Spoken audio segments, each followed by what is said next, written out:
کیوں جی؟ مدینہ شریف کا ایک واقعہ آپ کے سامنے اسی کے اوپر پیش کرتا چلوں۔ حضرت فاروق اعظم رضی اللہ تعالیٰ عنہ کا دور خلافت ہے،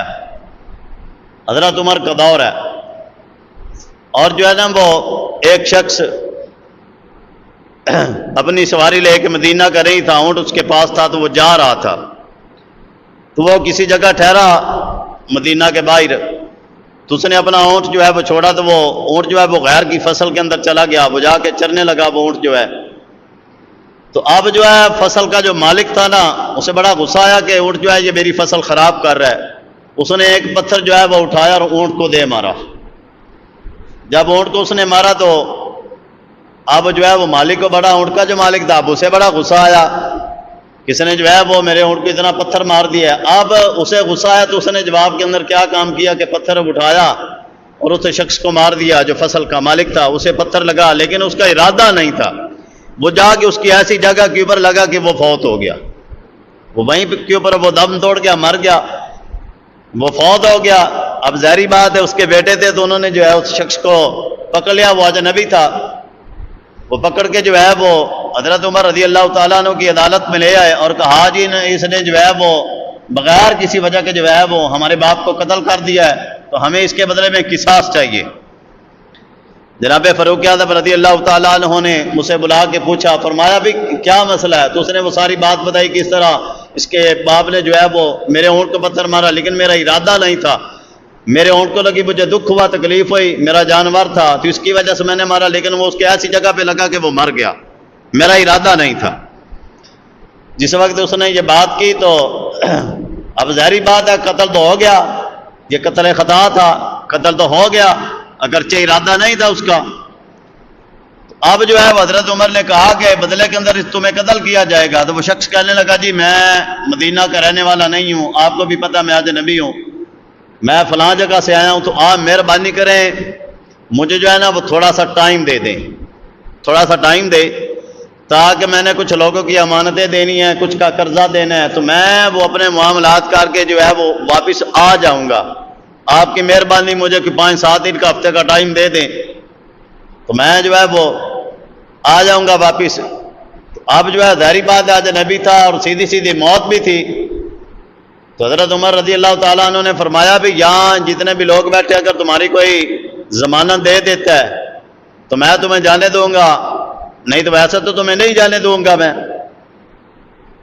اب وہ شخص جو ہے نا وہاں کھڑا ہو کے دیکھ رہا ہے، مجمع کے اندر دیکھ رہا ہے، لوگوں میں دیکھ رہا ہے کہ اب کوئی بندہ جو ہے وہ میری جو ہے نا وہ ضمانت دے، اللہ اکبر، میری کوئی ضمانت دے۔ دیکھتا رہا تو حضرت ابو ذر غفاری رضی اللہ تعالیٰ عنہ کھڑے ہو گئے، کہا اے امیر المومنین میں اس کی ضمانت دیتا ہوں، حالانکہ جانتے بھی نہیں،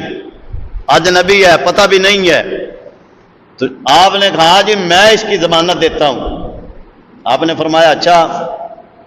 آپ نے فرمایا بھی ٹھیک ہے، آپ نے فرمایا بھی سوچ لا ابو ذر، اگر یہ سیدھی سیدھی موت ہے، اگر یہ نہ آیا تو اس کے بدلے میں تمہیں جو ہے وہ قتل کیا جائے گا۔ تو آپ نے فرمایا کوئی بات نہیں، اس کو بھیج دیں جی، آ جائے گا، مجھے اللہ کے اوپر بھروسہ ہے، ٹھیک ہے۔ اب جی وہ شخص چلا گیا، اب وہ شخص چلا گیا نا، جب وہ ٹائم دیا ہوا تھا جو مقررہ وقت تھا، وہ جب ٹائم آیا اس وقت جو ہے وہ کچھ تھوڑی دیر ہو گئی،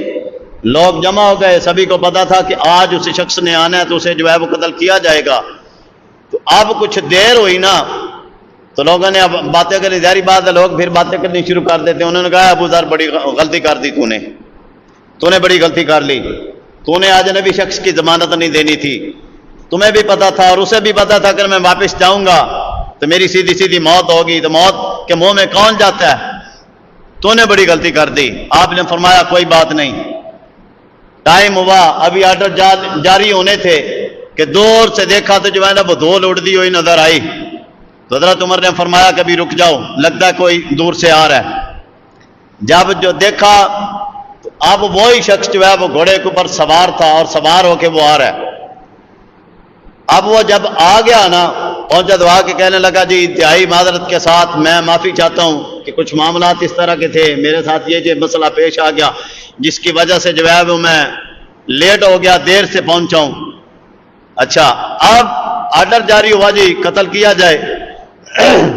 تو حضرت عمر فاروق رضی اللہ تعالیٰ عنہ نے